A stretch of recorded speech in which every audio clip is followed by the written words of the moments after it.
Hello, everybody. Good Thursday morning.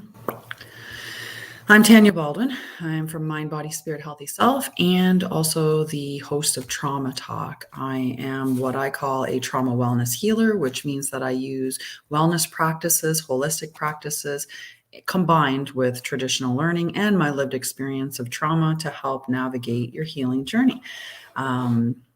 I have a 12-week program that is called From Trauma to Triumph that navigates that with you. I am I've been off the last 2 days. I'm tired. I have a headache and my tummy hurts. And so I haven't been feeling too great. Last night I actually went to bed early because I wasn't feeling too well, and I thought the extra sleep might help, but I woke up this morning and still have a tummy ache and I still feel tired.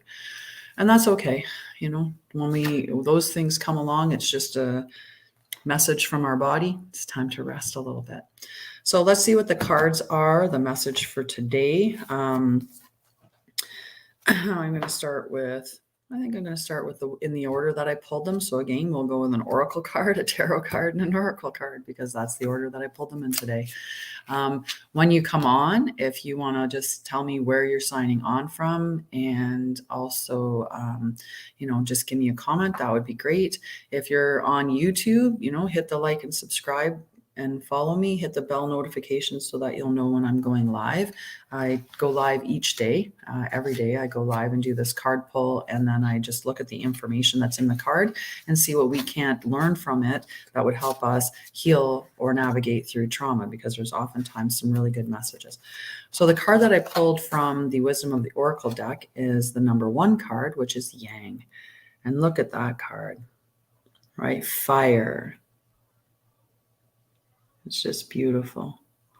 So what the message from Yang is, the essential meanings, is it's the masculine principle of movement and creative activity, the power to make things happen and taking action. This card is an action card. This card is about getting out there and doing something, right? Implementing the things that you're thinking about. It's about putting action in place. So if you're signed on, just give me a hi and let me know where you're from or who you are, and where you're seeing me from. That would be great. So the oracle message: Yang represents the power of action, the energies that propel the world forward and manifesting thought and desire into concrete form. Now is the perfect time to act, for you can easily build momentum and make headway. What you want will come to fruition if you proceed confidently. This card signifies new life and is a sure sign that obstacles have been overcome. There is no reason to hesitate. You are the shaper of your destiny. And we all are. We all shape our destiny, right? It's one of those things that was a hard pill for me to swallow when I was going through my trauma healing, is that I actually was participating in my own suffering. And it's not that you do that willingly necessarily, right? But let's say you're in a relationship that's not healthy and you've had many opportunities where the doors opened, right? I've had opportunities in a bad relationship where the person actually ended the relationship with me, and then I worked with them to come to stay, right? And it's if I had to just let them go, I would have allowed that opportunity to pass at that time. But I participated in my own suffering by staying within a relationship that was unhealthy, right? Even if it's unconscious. And what our brains are doing is just protecting us. They're like, this is familiar. This style of relationship, the way that you feel, it's hitting those triggers of not being good enough, or, of feelings of abandonment. It's triggering those things. So you keep doing it and you keep staying in it because that's familiar. So the opportunity to be out of that is unfamiliar. Being in a healthy relationship is unfamiliar. So we feel like that's a threat almost. So someone that's quiet and balanced can be a threat until our nervous system gets adjusted to being okay with being calm and safe, right? So this card signifies new life and is a sure sign that obstacles have been overcome. There is no reason to hesitate. You are the shaper of your destiny now. So if someone's asking specifically about a relationship, circumstances are supporting action on your part. So this is the message from this card is always make the first move. Don't hesitate. Like if there's someone that you're interested in, say something to them. If you're in a relationship, put yourself out there, right? Trust that you will quickly know where you stand. In matters of the heart, there is movement toward your highest good, so go forth with assurance. Passion is in the air, and now is the time to dance to the tune of love. Take the lead, right? Because this is that masculine card. It's all about being in the lead position and action, movement, right? Fire. We want that movement. So prosperity message, projects, partnerships, and all matters relating to your business are out of the obstacle phase and onto the make it happen phase. Now is the time to stake your claim and get things done. While you can expect to be busier than usual, this card tells you that you have all the energy and vitality you need to accomplish your goal. Abundance is waiting for you to claim. So the protection message, and I'm just going to mention this in case this resonates with anybody, but be mindful of the tendency towards impulsive action, overconfidence, and aggressive behavior. Because just because we have this card that's telling us to act, and it is about that action, taking the lead, taking the first step, putting your dreams into solid form. Some of us get too much. We get like that fire energy, and I have a lot of fire in my chart. So getting this card would be like a lot of energy for me to put stuff into action, right? So you have to think before you act, lest you find yourself in a situation that will lead to uncomfortable consequences. Be sure you really want what you're chasing after, because you might be sorry when you get it. The appearance of this card isn't cause for fear, for life is all about learning lessons. Practice temperance, diplomacy, and thoughtful consideration before making a move. So that's the protection message. The protection message is just saying, like, before you make these moves, make sure it's a move towards what you really want, that you're not being overly aggressive or overly or assertive, right? We're not taking it too far. That you know what you want, and you're thinking before you're speaking. So you're not saying anything rash, because this card is definitely an action card. So there is a potential that you could be acting in a rash way. So from the tarot card deck, the card that I pulled was the Queen of Swords. Look at her. It's a beautiful card. So again, there's no number on the Queen of Swords. It was number 1 on the other card if you want to look up the reference from the numbers. So light seer, a thought leader, unbiased decision-making, an excellent communicator, wise and logical counsel, integrity and honesty, being perceptive, intelligence, being direct, seeking truth. In the shadow seer, sharp and sometimes cold communication. Strive to use your words wisely and to refrain from mean or emotional indifference. A message to use your head more and your heart less. Aloofness, bitterness. So it's interesting, because the Yang card, one of the protection messages that it had was about watching what you're saying, right? And this card is about making sure that you're being logical and wise, right? You're not just letting your heart lead the show, because sometimes when we're in those emotional states, right, and we let our heart lead, that's when we're probably being reactionary, because we're very much in our emotions, right? So highly astute, intellectual, and honest, she watches calmly over her kingdom. Graceful and logical, her wisdom is framed in truth and proof, and she avoids the gossip or fluff that others may want to hear. She asks you to become honest in your relationships, direct in your speech, and witty if you want to be, but above all, to bring your clear-headed, unbiased reasoning to the table. Sometimes this communication style can come across as cold or cutting. So if you're having trouble communicating something that is difficult for another person to hear, know that you always can dip your toe into the cup of empathy and compassion to help with your delivery. Good morning, John Paul. Thank you. Have a blessed day for you as well. Sharp analysis and careful consideration are always intelligent moves, as is being able to clearly connect with others in a way that is easily accepted and understood. A clear heart and clear mind will always allow you to speak your truth. always. So I speak with wisdom and clarity is what the message is from the Queen of Swords, right? So it's important to be direct and clear in your messaging, right?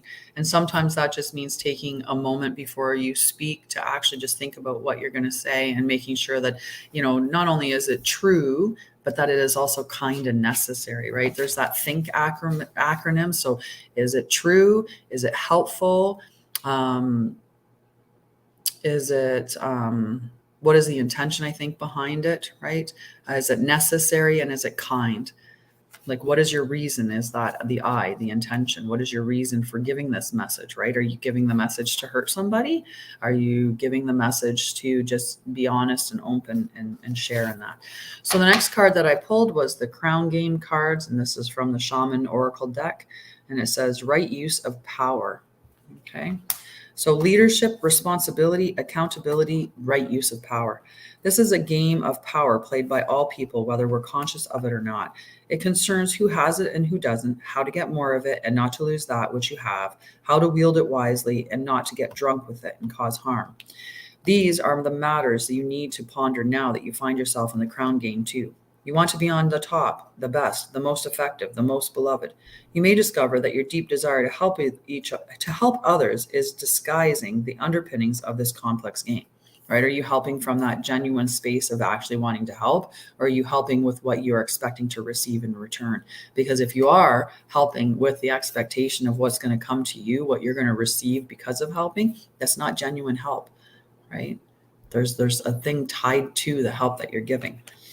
So the same thing, if you're in a service-based industry and your whole reason for being in the service-based industry is because you realize you can capitalize on money in that service-based industry, then you're not doing it for service, you're doing it for money, right? So it's just telling you to just be aware of the reasonings behind the decisions that you're making.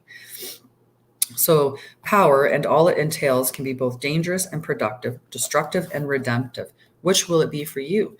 Can you forgive without condoning and keep your dignity when challenged? Will you be accountable, amendable to change or making amends? Can you let go of your need to rescue others? Lead with humility while letting others discover their way home. Right? And we can't overcare, right? If we get into that, I have to rescue everybody or save everybody. That's not a great way to be either. People have to actually put in the effort to save themselves. We really can't. You can lead a horse to water, but you can't make it drink, is that old analogy. And the same thing goes with people that are struggling, right? We want to help them, but ultimately the only one that can do that is themselves. So can you let go of your need to rescue others? Lead with humility while letting others discover their way home. Now you're learning that empowerment comes with a price and a sacrifice for sovereignty. This is a time to pick your battles, use strategy. Sorry, it's just a fly. All of a sudden. Squirrel. This is a time to pick your battles, use strategy, and temper your reactions. You have the power to make beautiful difference on the behalf of others. Can you see power as a currency that you must spend judiciously?